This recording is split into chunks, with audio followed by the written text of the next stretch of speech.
जय महालक्ष्मी माता की। भक्तों, आजकल हर कोई चाहता है कि सभी के घर में धन दौलत अपार हो। इसलिए महालक्ष्मी की अद्भुत कथा आप लोगों को सुना रहा हूँ, जो लोकप्रिय पुराणों पर आधारित है। भक्तों, बहुत समय पहले दैत्यों और देवताओं में लगातार युद्ध हो रहे थे। असुरों के बढ़ते अत्याचार से तीनों लोकों में भय फैल गया। देवताओं ने ब्रह्मा जी से सहायता मांगी। ब्रह्मा जी ने सबको भगवान विष्णु के पास ले जाकर उपाय पूछा। भक्तों, श्री विष्णु ने कहा कि अमृत प्राप्त किए बिना यह समस्या कभी भी समाप्त नहीं होगी। हमें क्षीर सागर का मंथन करना होगा। सभी देवता और सभी जन सहमत हो गए। क्षीर सागर मंथन शुरू होता है। देवता और असुर मिलकर मंदराचल पर्वत को, मथनी और वासुकी नाग को रस्सी बनाकर समुद्र मंथन करने लगे। भक्तों, कथा अच्छी लगे तो लाइक शेयर करना ना भूलेगा। जय श्री महाकाल। जैसे जैसे मंथन आगे बढ़ा, अद्भुत रत्न और दिव्य वस्तुएं प्रकट होने लगीं। भक्तों, अगर अभी तक आप धार्मिक परिवार से नहीं जुड़े तो जल्दी से जुड़ जाइए, क्योंकि हम आप लोगों को बहुत ही ज्ञानवर्धक वीडियो लेकर आते हैं।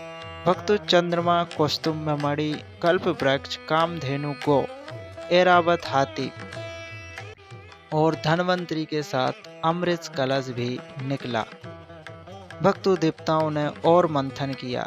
इसी क्रम में जब समुद्र से तेज प्रकाश फैलता हुआ एक अद्भुत और दिव्य स्वरूप प्रकट हुआ, जिसे सभी दानव और देवता देखकर विस्मित रह गए। भक्तों, यह थी स्वयं महालक्ष्मी, जिनकी पूजा हम महालक्ष्मी के रूप में करते हैं। अत्यंत सुंदर कमल के फूल पर विराजमान, चार हाथों में कमल आशीर्वाद और समृद्धि का वरदान लिए माता लक्ष्मी प्रकट हुई। भक्तों,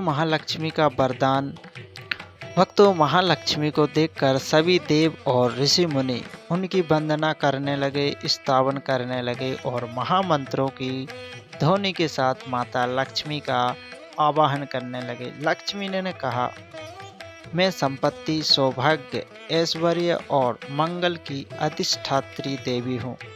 जो लोग श्रद्धा और शुद्ध हृदय से मेरी पूजा करेंगे, भक्तों, उनके घर अन्न, धन की और शांति से भरपूर होंगे, कभी कमी नहीं होगी।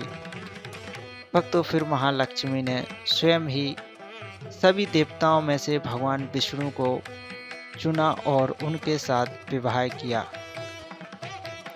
महालक्ष्मी स्वयं भगवान विष्णु को अपने पति के रूप में स्वीकार किया और उनकी सेवा में लग गईं। तभी से उन्हें श्री विष्णु की अर्धांगिनी और संसार की पालनकर्त्री के रूप में भी पूजा जाता है और जाना भी जाता है। भक्तों, महालक्ष्मी की कथा का संदेश।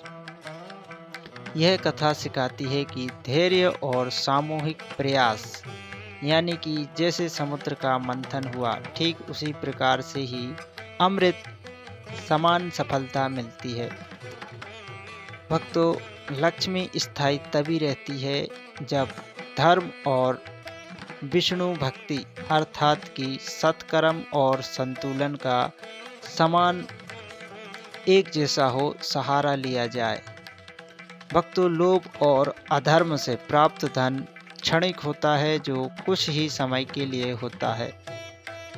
भक्तों, पूजन की विधि संक्षेप में बताता हूँ। महालक्ष्मी व्रत करने के लिए भाद्रपद मास की कृष्ण पक्ष की सप्तमी के दिन संध्या वंदन रात्रि को घर को स्वच्छ कर पूर्व या उत्तर की दिशा में माता लक्ष्मी, जिन्हें महालक्ष्मी कहा जाता है, उनकी प्रतिमा या चित्र स्थापित कर कमल, चावल, हल्दी, कुमकुम, मिठाई अर्पित कर दीप जलाएं और ओम श्री महालक्ष्मी नमः का 108 बार जाप करते हुए आरती उतारे। ओम जय लक्ष्मी माता की।